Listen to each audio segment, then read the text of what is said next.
In the last few hours, former President Donald Trump announced his running mate and officially won the GOP nomination for president. It comes less than 48 hours after he survived an assassination attempt.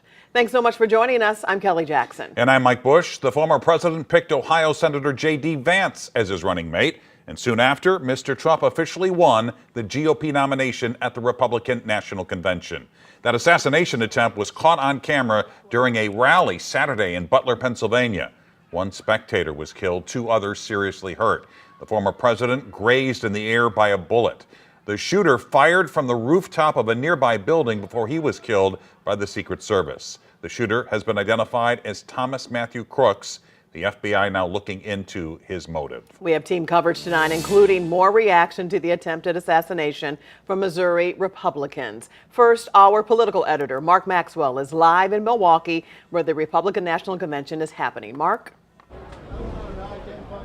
Kelly and Mike, good evening. A significant security presence surrounds the heart of downtown Milwaukee tonight. Secret Service agents sweep every car that enters the outer perimeter and scan and scour every bag and container that enters this inner perimeter. That's before you even get into the Fiserv Forum, where the RNC, the convention, just kicked off moments ago here in downtown. Let's take you inside for a quick look at the convention floor, where day one of the RNC just kicked off a few hours ago. The floor packed with delegates from each state, all amid the backdrop of some significant events in recent days. Remember, former President Donald Trump was scheduled to face sentencing just last Thursday. That has been postponed. Then this morning, Florida Judge Eileen Cannon tossing his felony indictment in that stolen classified documents case.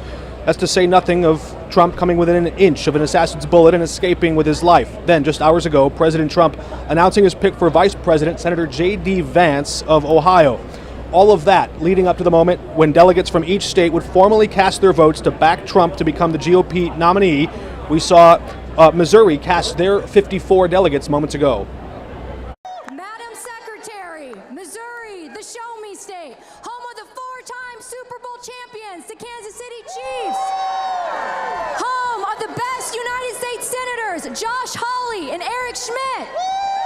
From the great Northwest of the Pony Express to the Lake of the Ozarks, Bass Pro Shop, and St. Louis Arch, the mighty Missouri is casting 54 delegates for our favorite president and the next president of the United States, Donald J. Trump.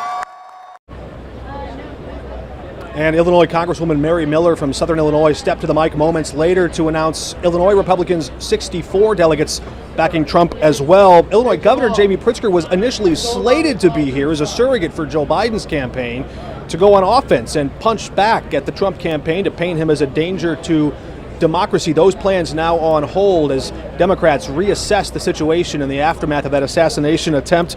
As one Politico writer put it, Democrats are, quote, sleepwalking into Armageddon as top party leaders remain deeply divided over whether or not President Biden should even be at the top of the ticket. Mark, you mentioned security. I know you've been to these events before. What have you seen so far in your brief time in Milwaukee compared to other events you've attended like this?